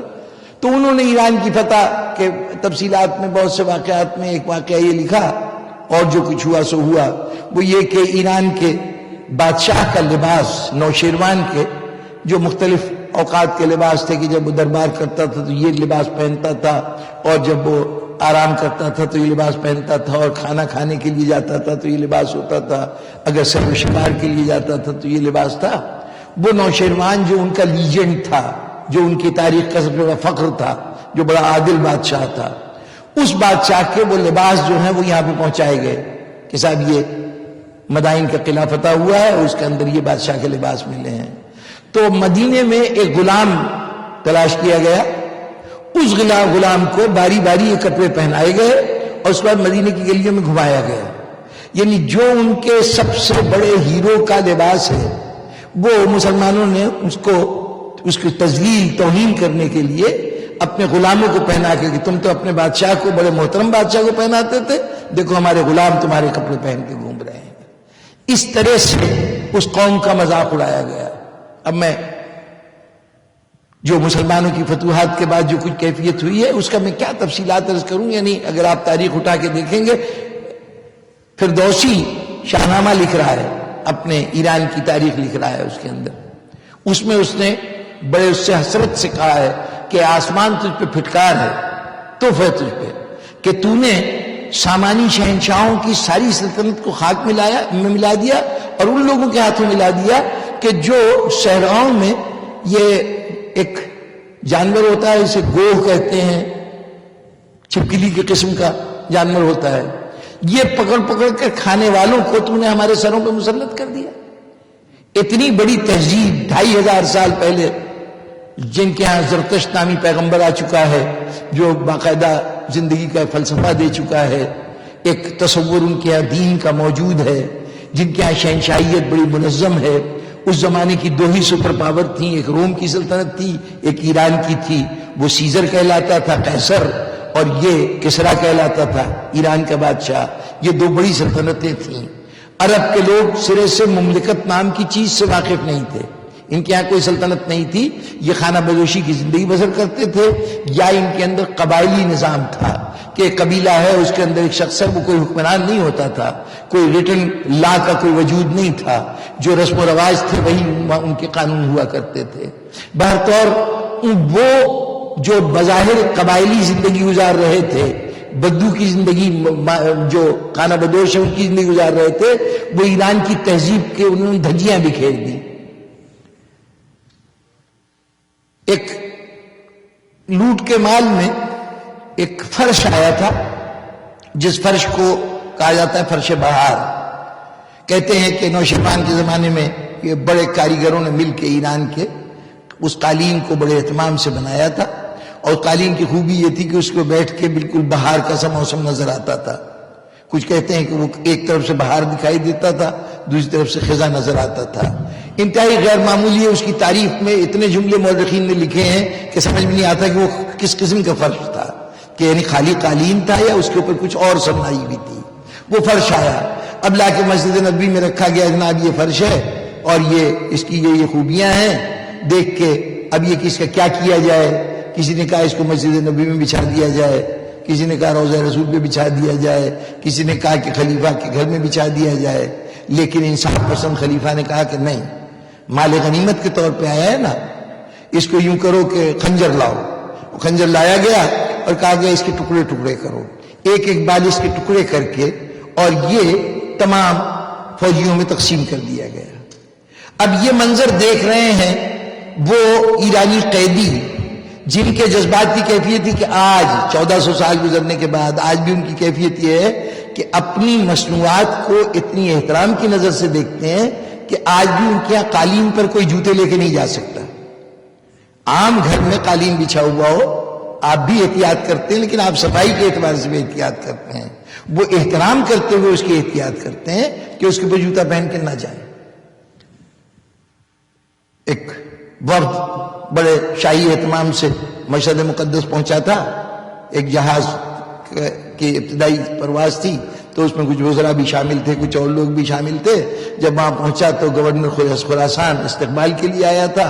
وہ دمبا ذبح کیا گیا، اس کے اوپر سے سارے مسافروں کو گزارا گیا، کھانے پینے کا بڑا انتظام. اس کے بعد وی آئی پی لاؤنج میں لے جا کے ان سب کو بٹھایا گیا. وی آئی پی لاؤنج میں جانے لگے تو پہلے گورنر خراسان نے اپنے جوتے اتارے، تو اب ظاہر ہے کہ پاکستانیوں کو بھی جوتے اتارنے پڑے اور پاپا رہنا ہو کے گئے، اس لیے کہ اندر قالین بچھا ہوا تھا. موضع امام رضا اسلام میں یعنی ایک میوزیم ہے قالینوں کا، وہاں چلے جائیے، سوال ہی نہیں پیدا ہوتا کہ قالین کے اوپر کسی کا پیر پڑ جائے. اتنا احترام کرتے ہیں اپنی مصنوعات کا. اب ذرا سوچئے کہ جو قید کی حالت میں کھڑے ہیں انہوں نے اپنے ملک کے شاہکار کے ساتھ یہ سلوک دیکھا ہوگا کہ ٹکڑے ٹکڑے کر کے لوگوں میں بانٹا جا رہا ہے، تب ان کے جذبات کیا ہوں گے، کتنی سخت نفرت پیدا ہوئی ہوگی ان لوگوں سے جنہوں نے علاقے کو فتح کیا ہے۔ فتح کے نام پر نفرت کے بیج بوئے گئے۔ یہ ہمیشہ کا طے شدہ اصول ہے کہ جب کسی قوم کو غلام بنایا جاتا ہے تو وہ غلام جو ہے، جو فتح کرتا ہے، وہ اپنی قوم کا تو ہیرو ہوتا ہے، جن کی نمائندگی کرتا ہے ان کا تو ہیرو ہوتا ہے، وہ کبھی بھی مفتوح قوم کا ہیرو نہیں بن سکتا۔ یہ ممکن نہیں ہے کہ ایک آدمی فتح بھی کرے، وہاں کے تخت و تاج کو ختم کر دے، وہاں کے صاحب اقتدار کو خاک میں ملا دے اور اس کے بعد ان کے لیے محترم ہو جائے۔ اب اصولی طور پر اسلام کی جتنی خدمت ایرانیوں نے کی ہے، وہ اہل سنت کا ہو یا آپ کے یہاں کا ہو، جو ہمارے پرانے علماء ہیں اہل سنت کے تو سارے ہی، ہمارے یہاں تو کم از کم امام سارے کے سارے عرب ہیں، ماننے والوں میں کچھ ایرانی بھی ہوں گے عربوں کے ساتھ، ان کے ہاں تو امامت بھی ساری جتنی ہے، 4 امام جو ہیں ان میں سے 3 تو یقیناً ایرانی ہیں، ایک کے متعلق بھی مشکوک ہے معاملہ کہ وہ ایرانی ہیں یا غیر ایرانی ہیں۔ جتنی کتابیں ہیں، 6 کتابیں لکھی گئیں، صحیح مسلم، بخاری، ابن ماجہ، ابو داؤد، نسائی اور ترمذی۔ نسائی اور ترمذی یہ تو دونوں 2 شہروں کے نام ہیں، ان کے اصل نام سے زیادہ ان کے شہروں کے حوالے سے زیادہ دونوں ایران کے شہر ہیں۔ امام بخاری اس لیے کہ بخارا کے ہیں، وہ ایران سے متصل، اس زمانے میں ایران کی سلطنت میں شامل تھا، سمرقند اور بخارا انہی کی اسٹیٹ ہوا کرتی تھی۔ امام مسلم نیشا پور کے رہنے والے ہیں۔ ابن ماجہ، ابو داؤد، یہ 2 کے دونوں بھی ایرانی ہیں، یعنی جتنی 6 مقدس کتابیں ہیں، 6 کے 6 کے تعریف کرنے والے ایران سے تعلق رکھتے ہیں۔ دین کی اتنی خدمت کرنے والے ایرانی، اور کرنی بھی چاہیے تھی، نعمت کے طور پہ ملی تھی نا دین، تو جن سے یہ نعمت ملی ہوگی، آپ کے نزدیک بھی بہت بڑی نعمت ہے نا ایمان، یہی دعا مانگتے مرتے وقت ایمان سلامت رہے۔ یہ دولت ایمان جو آپ کو حاصل ہوئی، جس کے لیے آپ شکر گزار ہیں، تو جو ایرانیوں کو یہ دولت ملی جس کے لیے انہوں نے اتنا کام کیا، اتنی خدمت ساری زندگی کرتے رہے، وہ لوگ بھی تو شکر گزار ہونے چاہیے نا اس کے، جن کی وجہ سے ان کو دولت ایمان ملی، ممنون ہونا چاہیے نا۔ اگر دولت ایمان دینے والے وہ فاتحین تھے تو پورے ایران کو آج ان فاتحین کی یادگار منانی چاہیے، ان کا شکریہ ادا کرنا چاہیے کہ آپ کی وجہ سے ہماری رہنمائی ہو گئی اور ہمیں دین کا راستہ مل گیا۔ آپ ایران میں چلے جائیے، سعد بن ابی وقاص فاتح تھے، ایران کے فاتحین میں ابو عبیدہ بن الجراح فاتح تھے، مرکزی طور پہ ابو عبیدہ، پہلے خالد بن ولید نے شروع کیا تھا، حضرت عمر تخت پہ بیٹھے، خالد بن ولید کو فوراً تخت اس کے عہدے سے ہٹا دیا تھا، اس کی جگہ پہ ابو عبیدہ بن الجراح کو کمانڈر ان چیف مقرر کیا تھا۔ ان کی قیادت میں فوج بڑھتی گئی اور ہوتے ہوتے ایران فتح ہوا۔ پورے ایران میں پاکستان کی سرحدوں کے ساتھ سیستان کا ان کا علاقہ ہے، بلوچستان کے ساتھ سیستان کا علاقہ ہے، اور ادھر ترکی کے ساتھ ازمیر کا علاقہ ہے۔ اس سرے سے لے کے اس سرے تک چلے جائیے، کہیں ابو عبیدہ بن الجراح کی کوئی یادگار دکھا دیجئے، خالد بن ولید کی کوئی نشانی دکھا دیجئے، سعد بن ابی وقاص کا کہیں کوئی ذکر سنا دیجئے، کسی فاتح کا ایک علامت بھی ذرہ برابر نظر نہیں آئے گی پورے ایران میں۔ فاتحین وہ تھے نا، اسلام وہ لے کے گئے تھے بقول آپ کے، ان کی وجہ سے اسلام پہنچا تھا۔ اگر اسلام پہنچا تھا تو ان کے لوگوں کو شکر گزار ہونا چاہیے تھا۔ ان کے تو بڑے بڑے اگر بت بنا سکتے تو بت بناتے، اگر اسلام میں بت بنانے کی گنجائش نہیں تھی تو ویسے ہی یادگار قائم کرتے کہ یہاں کے اوپر وہ آئے تھے، یہاں کھڑے ہوئے تھے۔ کہیں کوئی علامت نظر نہ آئے تو اس کا مطلب ہے کہ ان تک دین ان کے ذریعے سے نہیں پہنچا۔ یہ تو نفرت کا بیج بو رہے تھے، فاتح کی حیثیت سے نفرت کے علاوہ کچھ نہیں کر سکتے تھے۔ لیکن اب اگر یہ دیکھنا ہے کہ ان تک اسلام کس سے پہنچا تو اب چلے جائیے اسی ایران کے اندر ایک شہر ہے، اس کا نام مشہد ہے، وہاں پہ ایک مزار ہے، کہنے کو غریب الغربا ہے، پردیسی ہے، ایک پردیسی، اس کی شان کا یہ عالم ہے کہ ذرا کبھی سڑک پہ کھڑے ہو جائیے گا، یہ منظر دیکھیے گا۔ ایک ایرانی 2 رویہ سڑک ہے جو آپ کے حرم سے چلتی ہے اور جہاں بسوں کے اڈے ہیں اور حتیٰ کہ ہوائی اڈے تک بھی تقریباً چلی جاتی ہے سیدھی سڑک، وہ شارع رضا کہلاتی ہے۔ اس کے اوپر سے اگر ادھر کا آدمی ادھر جا رہا ہے تو جب درمیان میں وہ جو ایک بیلٹ سی ہوتی ہے جو تقسیم کرتی ہے دونوں کو، اس پہ جب وہ پہنچتا ہے پیدل جانے والا فوراً روزے کی طرف رخ کرے گا، جھک کے سلام کرے گا، پھر اس کے بعد سڑک پار کرے گا۔ یہ احترام بتا رہا ہے کہ اگر یہ شکر گزار ہیں تو اس کے شکر گزار ہیں جو یہاں بھی مدفون ہے، فاتحین کے شکر گزار نہیں ہیں۔ آج ان کی محبتوں کا مرکز ہے، ان کے آپ وہاں جا کے ایک بڑی خاص چیز محسوس کریں گے۔ آپ یہاں زیارت پڑھتے ہیں نا السلام علیکم یا غریب الغربا، ایران والے غریب الغربا نہیں کہتے امام کو، وہ کہتے ہیں مولا ہمارے گھر میں آئے ہیں، یہ ان کا اپنا گھر ہے۔ عموماً ان کے یہاں زیارت میں غریب الغربا نہیں کہا جاتا امام کو، یہ پردیسیوں کا پردیسی، یہ ہم کہہ رہے ہیں اس حوالے سے کہ اور کسی امام کے جتنے بھی اور امام ہیں ہمارے جتنے معصومین ہیں ان سب کی قبریں عالم تنہائی میں کسی کی نہیں ہیں، کوئی نہ کوئی اور امام کوئی نہ کوئی اور معصوم وہاں پہ موجود ہے۔ تھوڑا سا فاصلہ کربلا اور نجف میں ہے لیکن یہ تھوڑا سا فاصلہ ہے، ورنہ دونوں باپ بیٹے امام حسین اور حضرت علی وہیں پہ مدفون ہیں تھوڑے سے فرق کے ساتھ۔ اور پھر کاظمین میں بھی 2 امام، عسکرین میں بھی 2 امام، اور مدینہ تو پورا آباد ہے ان میں سے، وہ یہ سب کی سب ایک جگہ ہیں، صرف ایک امام رضا علیہ السلام ہیں جو اتنی دور ہیں۔ اب ذرا غور فرمائیے، سن 1 ہجری سے سن 11 ہجری سے لے کر حضور کے وصال کے بعد سے لے کے اور سن 199 ہجری تک جہاں پر فاتحین آئے انہوں نے اپنے جھنڈے گاڑے، یہاں کے لوگوں کو غلام بنایا۔ اگر ان کے غلاموں کی تفصیل بتاؤں تو آپ لوگوں کو ابھی بہت سے پہلو ایسے ہیں جس طرف میں اب اس وقت ذکر نہیں کر سکتا کہ کس کس طریقے سے ان کو غلام بنایا گیا، ان کو ہمیشہ حربوں سے حقیر سمجھا گیا، ایسے قوانین بنائے گئے کہ جن کو درجہ دوم کا شہری کی حیثیت حاصل تھی۔ اور یہ عموماً ہوتا رہا ہے جب فاتحین آتے ہیں تو جس علاقے کو فتح کرتے ہیں وہاں کے مقامی لوگوں کو درجہ دوم سمجھتے ہیں، وہاں کی عزتوں کو ذلتوں میں بدل دیتے ہیں، کبھی ان کو عزت کا مقام نہیں دیتے۔ جائیداد کی تقسیم میں اگر عرب مرد کسی، ایک تو عرب مردوں کو اجازت تھی کہ وہ ایرانی عورتوں سے شادی کر سکتے ہیں، ایرانی مرد کو اجازت نہیں تھی کہ عرب عورت سے شادی کریں، لیکن اگر کسی اعتبار سے شادی ہو جائے تو ایرانی مرے گا تو اس کے جو عرب اسپاؤس ہے اس کو تو اس میں اس کی جائیداد میں حصہ ملے گا، اس کو جو ترکہ ہے وہ اس کو دیا جائے گا۔ لیکن اگر ایسی صورت ہے کہ مرنے والا عرب ہے اور اس کا شریک زندگی غیر عرب ہے تو غیر عرب کو کسی قسم کی جائیداد میں حصہ نہیں دیا جائے گا۔ یہ حضرت عمر کے زمانے کا قانون تھا، انہوں نے قانون بنایا، ان کے باقاعدہ بڑے فخر سے یہ قوانین بتائے گئے ہیں کہ انہوں نے یہ سب اصلاحات کی تھی اپنے زمانے میں۔ اب ذرا سوچئے، جس قوم کو اس کے بنیادی حقوق سے محروم کر دیا جائے، جس کی عزت کو خاک میں ملا دیا جائے، سب سے بڑی چیز ثقافت ہوتی ہے کسی قوم کی ملکیت، اس ثقافت کو بالکل تہس نہس کر دیا جائے، اس کے اوپر آنے والے جو لوگ ہوں وہ تہذیبی اعتبار سے غیر ترقی یافتہ لوگ ہوں، وحشی لوگ ہوں، نہ ان کے یہاں علم ہو نہ کوئی فن پایا جائے، ان کے ہاں فن بھی بڑی ترقی کر چکا تھا، علوم بھی ترقی کر چکے تھے، ایسے حالت میں جس ذہنی حالت سے وہ گزر رہے ہیں وہاں سوائے نفرت کے اور کچھ نہیں ہو سکتا تھا۔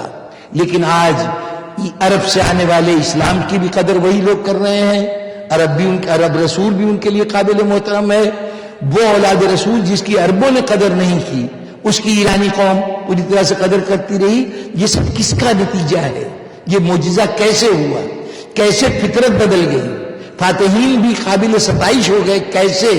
تو مانیے کہ یہ وہ معجزہ ہے جہاں حق ظاہر ہوا، امام رضا اسلام تشریف لائے، 199 ہجرہ میں گئے ہیں اور 2001 ہجرہ میں آپ کی شہادت ہو گئی ہے۔ مشکل سے 2.5 سال کا عرصہ گزارا ہے، 2.5 ایئر۔ 2.5 سال میں 200 سال کی پھیلائی ہوئی نفرت کی بیج جو اب تناور درخت بن چکی تھی، نفرت، اس نفرت کو اس طرح سے جڑ سے اکھاڑ کے پھینکا ہے کہ آج تک ایران والے اسلام سے بھی محبت کر رہے ہیں، بانی اسلام اور ان کے گھرانے سے بھی محبت کر رہے ہیں۔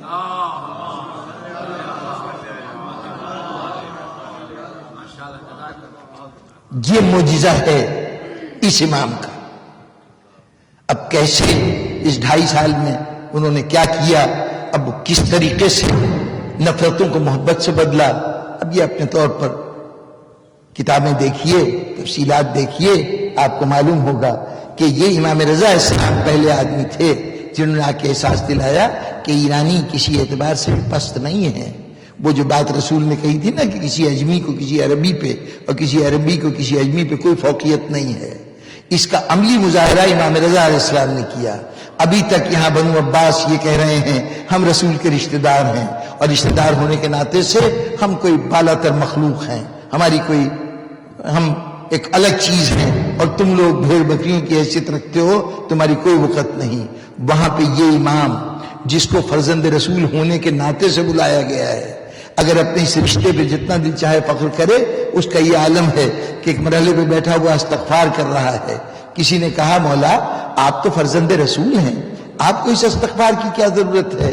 کہا سنو، یہ جو حبشی غلام نظر آ رہا ہے نا، یہ بھی مجھ سے رتبے میں بلند ہے اگر تقویٰ میں مجھ سے زیادہ ہے. اگر تقویٰ میں مجھ سے زیادہ ہے تو اس کا بھی رتبہ مجھ سے بلند ہے. یہ تقویٰ ہے جو کسی کو رتبہ دیتا ہے. یہ پہلی مرتبہ یہ جملے سنے تھے، ورنہ ایرانیوں کے خیال میں تو اب عرب تو کوئی الگ مخلوق تھے، ان کو تو حق صرف یہ حاصل تھا کہ وہاں کے لوگوں کو اپنا غلام بنا کے رکھیں. وہ کبھی سوچ بھی نہیں سکتے تھے کہ کوئی برابری کا دعویٰ بھی کوئی برابری کا بھی اقرار کر سکتا ہے. نماز عید کے لیے فرمائش ہوئی کہ آج نماز عید آپ پڑھائیں. مولانا نے کہا کہ نہیں، مجھے عزمت نہ دو. اصرار کیا کہ نہیں آپ پڑھائیں. مولانا نے کہا پھر تو میں ویسے ہی پڑھاؤں گا جیسے رسول نے پڑھائی تھی، میں تو اسی طرز میں جاؤں گا. اب بادشاہ کا اہتمام اپنا، انہوں نے سمجھا کہ صاحب کہہ رہے ہیں تو اب اس کا جو بھی مطلب ہو. انہوں نے اپنے حساب سے یہ کیا کہ صبح کو سواریاں پہنچ گئیں، فوج کا دستہ پہنچ گیا، گارڈ آف آنر کا پورا اہتمام کہ اب امام کو اس طرح سے لے جایا جائے. امام نے کہا یہ کیا ہے؟ آپ نے کہا کہ میں تو پیادہ جاؤں گا، کوئی سواری نہیں ہوگی، پیدل جاؤں گا. آپ گھر سے روانہ ہوئے اور وہ اللہ اکبر کی صدا دیتے ہوئے جا رہے تھے. اب عوام نے دیکھا کہ یہ وقت کا شہنشاہ یا شہنشاہ ولی عہد یہ ہماری طرح سے سڑکوں پہ چل رہا ہے. آپ تصور نہیں کر سکتے اس دور کی وہ حاکمیت اور جبر کا وہ دور. آج ہمارے تھرڈ ورلڈ کے ممالک میں چلے جائیے، جو ارباب حکومت ہیں اور ان سے متعلقین، ارباب حکومت تو بڑی دور کی بات ہے، ان کے متعلقین بھی جس طرح کو احتشام سے نکلتے ہیں، اس کے لیے تو آج کا آدمی حیران رہ جاتا ہے. اخبار میں خبر آتی ہے فلاں وزیر آج بازار میں سودا سلوک خریدتا ہوا دیکھا گیا. اگر کبھی ایسی کوئی بات ہو جائے، عوام کی سطح پہ آ جائے، نہ کہ یہ کہ وہ عوامی انداز سے چلتا ہوا برہنہ پا، آپ نے اس دن پیر میں جوتے نہیں پہنے، برہنہ پا چلے جا رہے ہیں اور اللہ اکبر کی طرف صدا بلند کرتے جا رہے ہیں. ہجوم ساتھ ہوتا جا رہا ہے. بادشاہ نے کہا کہ اگر اس طرح سے مقبولیت حاصل ہوئی تو یہ تو پھر تخت و تاج کے اوپر سچ مچ بیٹھ جائیں گے. ہم تو صرف اسے سیاسی مصلحت کے تحت یہاں تک لائے ہیں. چنانچہ فوری طور پر آدمی بھیجا گیا کہ بس جناب بہت ہو چکا، اب آپ واپس تشریف لے جائیے. ہم نہیں چاہتے کہ عوام اس شکل کو بھی دیکھیں، ورنہ کل صاحب اقتدار بادشاہ کو جب شان و شوکت سے نکلتے ہوئے دیکھیں گے تو سمجھ میں آ جائے گا کہ یہ اور ہے اور وہ اور ہے. وہ تو یہ کرنے کے لیے لایا تھا اولاد رسول کو کہ اپنے آپ کو ان میں شامل کر دے، لیکن یہ بتا رہے ہیں، قدم قدم پہ بتا رہے ہیں، یہ تم پہ جو ظالم بن کے آتے رہے ہیں، فاتح بن کے آتے رہے ہیں، یہ اور لوگ ہیں اور ہم کسی اور کے نمائندے ہیں. یہ کمال ہے امام کا کہ 2.5 سال میں اس تمام نفرت کو ختم کر دینا، اس سے بڑا معجزہ نہیں ہو سکتا. پورے قوم کے سوچنے کا انداز بدل دیا ہے. یہ سب ان کا کمال ہے، اس امام کا کارنامہ ہے. لیکن بزرگان محترم، اس کارنامے کی قیمت امام کو کیا دینی پڑی؟ سب سے بڑی قیمت تو یہی تھی کہ آج تک غریب الغربا کہلاتے ہیں. اپنے خاندان، اپنے قوم، اپنے قبیلے سب سے دور، ویرانے میں. یہ وہ پہلو تھا کہ آج تو زیارتوں کا جز ہے نا، ہمارے ذہن سے بعض اوقات یہ بات اتر جاتی ہے کہ امام غریب الغربا ہے. لیکن اس وقت یہ معاملہ اتنا سنگین تھا کہ امام کی ایک بہن نام فاطمہ، وہ یہ سنتی تھی کہ بھائی کو مرتبہ مل گیا، عہدہ مل گیا، بھائی بڑی شان ہے، ان کے نام کا سکہ چل رہا ہے، ان کے نام کا خطبہ پڑھا جا رہا ہے. تو یہ تو جانتی تھی کہ میرے بھائی کے اوپر ان چیزوں کا کوئی اثر نہیں ہے، میرے بھائی کی شان ان سے بہت بلند ہے. لیکن جب لوگوں کو سنتی تھی کہ لوگوں کا ہجوم آتا ہے، سلام کرنے کے لیے حاضر ہوتا ہے، تو دل چاہا کہ میں بھی اپنے بھائی کی شان و شوکت دیکھوں. امید تھی کہ بھائی شاید کبھی بلا لے گا. وقت گزرتا گیا، بھائی نے نہیں بلایا۔ اب میں کہوں گا کہ شاید مدینہ کی فاطماؤں کا مقدر ہے کہ وہ اپنے بھائی کا انتظار ہی کرتی رہتی ہیں۔ ایک فاطمہ عیسی علی کا انتظار کر رہی تھی، ایک فاطمہ ایک اور علی کا انتظار کر رہی تھی۔ اور یہ اب کتابوں میں تو نہیں لکھا، لیکن عالم تصور میں ایک منظر نظر آتا ہے جو واقعات ہوئے ہیں روز عاشور، ان میں سے یہ واقعہ دکھائی دیتا ہے کہ ایک مرتبہ جناب فاطمہ صغرا نے آ کے صبح صبح نانی کا بازو ہلایا تھا۔ نانی ام سلمہ، مجھے ایسا لگتا ہے میرا بھائی علی اکبر اذان دے رہا ہے۔ اس وقت تو معلوم نہیں کہ ان کی اذان پہنچی یا نہیں پہنچی، لیکن ایک روایت نظر سے گزری کہ جب علی اکبر زخموں سے چور ہو کے نیچے گرے ہیں نا، تو اس سے پہلے ایک مرتبہ بارگاہ امامت میں حاضر ہوئے تھے۔ جنگ کے دوران ایک وقفہ آیا تھا جس میں گئے تھے اور وہاں جا کے اپنی پیاس کا ذکر کیا تھا۔ لوگ کہتے ہیں کہ امام سے کہا تھا کہ مولا اگر پانی کی سبیل ہو جائے۔ فرزند علی اپنے باپ کی پوزیشن سے واقف ہے، وہ جانتا ہے کہ پانی کا سوال ان سے نہیں ہو سکتا۔ بات شاید ہم نے صحیح طور پر سنی نہیں ہے، سمجھے نہیں۔ مسئلہ اتنا تھا کہ پہلا حملہ کر کے جب علی اکبر واپس آئے ہیں تو پہلے حملے میں روایتیں یہ بتاتی ہیں کہ 500 اشقیاء کو جہنم رسید کیا ہے۔ اب 500 مرتبہ اگر تلوار کا وار کیا جائے تو سوچئے کہ اس ایکسرسائز کے ہی نتیجے میں کتنی زیادہ تھکن اور پیاس بڑھ گئی ہوگی۔ اس پیاس کی حالت میں بابا کے پاس آئے، بابا نے دیکھا جوان بیٹا آ رہا ہے، میدان سے فوجوں کو پیچھے دھکیل کے آیا ہے، اتنی بڑی کامیابی کے بعد فخر سے دیکھا ہوگا، ہاں بیٹے تم نے اپنے دادا کا نام روشن کر دیا۔ تو اس پر علی اکبر نے بڑے فخر سے کہا ہوگا، بابا یہ تو پیاس کی حالت میں تھا، اگر ایک گھونٹ پانی مل جاتا تو میں دنیا کو دکھاتا علی کا پوتا کیسے لڑے۔ بس یہ یوں کہیے کہ ان کی طرف سے اس کا اظہار تھا۔ چنانچہ جب امام حسین علیہ السلام پہنچے ہیں نا، اس وقت تو امام نے اپنی سوکھی زبان دکھا دی تھی، اب جو پہنچے ہیں تو اب علی اکبر کچھ کہتے ہوئے ہچکچا رہے ہیں۔ ایک مرتبہ کا مولا اگر آپ کے حدود امتحان میں گنجائش ہو تو کیا ایسا ہو سکتا ہے کہ میں مدینے کی زیارت کر لوں، اپنی بہن کو ایک دفعہ دیکھ لوں۔ امامت کا اشارہ ہوا، زمین کربلا بلند ہوئی، زمین مدینہ بلند ہوئی۔ امام حسین کے فرزند علی اکبر نے کیا دیکھا کہ فاطمہ صغرا زمین پہ بیٹھی ہے، انگلی سے لکیریں کھینچتی جا رہی ہے۔ مدینے سے گئے ہوئے 5 مہینے سے زیادہ ہو گئے، ابھی تک بھائی نے مجھے بلایا نہیں، خدا جانے بھائی کہاں ہے۔ ایک مرتبہ علی اکبر نے کہا ہوگا، بہن صغرا خدا حافظ، اب قیامت کے دن بھائی سے ملاقات ہوگی۔ کچھ ایسی ہی آواز کان میں پڑی تھی کہ صغرا تڑپ کے اٹھی تھی، پہنچی تھی نانی کے پاس۔ نانی ام سلمہ، میرا بھائی شاید دنیا سے چلا گیا، اس لیے کہ اس کے سلام آخر کی آواز میں نے سنی ہے۔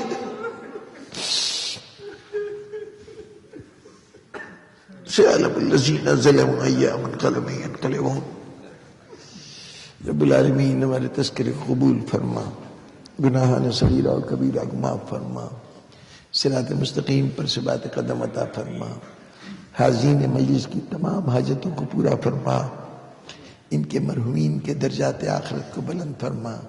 یا اللہ، اس عہد کے حسین، اس عہد کے امام، اس عہد کے مالک و مختار کا پروردگارہ، اگر تیری مصلحت ہو تو جلد ظہور فرما دے، ہمیں ان کے جانثاروں میں شامل ہونے کی سعادت عطا فرما دے، اور اگر ابھی تیری مصلحت میں ان کے ظہور میں کچھ وقت باقی ہے تو ہمیں یہ توفیق دے کہ ہم غیبت امام میں وہ ذمہ داری بخوبی ادا کر سکیں جو ہمارے سروں پر ان کی طرف سے عائد ہوتی ہے۔ پروردگار عالم، ہمارے اس دنیا کو بھی ان کے کردار، ان کی منشا کے مطابق ڈھال دے، اور ہماری آخرت کو ان کی شفاعت سے مالا مال فرما دے۔ اللہم تقبل منا انکا انت السمیع العلیم۔